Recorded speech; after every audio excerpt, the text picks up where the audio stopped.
Hey everybody, Arnaldo Hoffman here of LED Video Wall Manuals. Today we're going to talk about replacing the receiving card. Now, this is more exclusively done on the Blizzard Iris R3, but this video may help you with your particular manufacturer, but there may be some differences.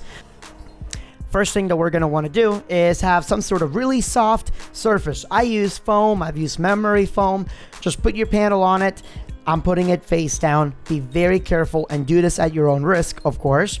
And then you're going to open up the back and you're going to see your receiving card. Now, in the case of the Blizzard Iris R3, the receiving card only has 3 cables connected to it. Your Ethernet cable in and out plus a power cable. Now, once that's done, just remove the 4 screws that hold this card down.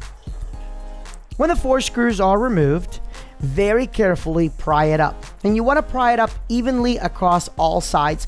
Don't just yank it too hard on one side because you risk bending the pins.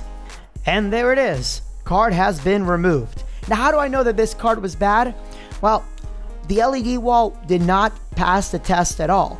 And what I did is I took this card, put it on another panel. That panel stopped working, and the suspect panel was working with the other receiving card. So I know that the receiving card is bad. Let's go ahead and swap that out. And swapping it is the exact same steps that we just did.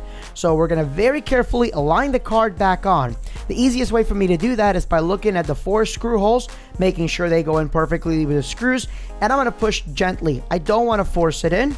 I'm going to screw all 4 of them in, connect the power cable and the 2 Ethernet cables, and it's done. And that's it. Super easy video, less than a couple of minutes.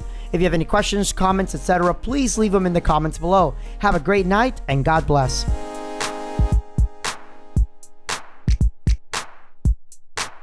Hey, I really hope you enjoyed this video. If you want to see more like it, make sure you hit the subscribe button. Gear It First, honest reviews, incredible gig logs, lots of tips and tricks, and more tutorials than any other YouTube channel. I guarantee it, or your money back.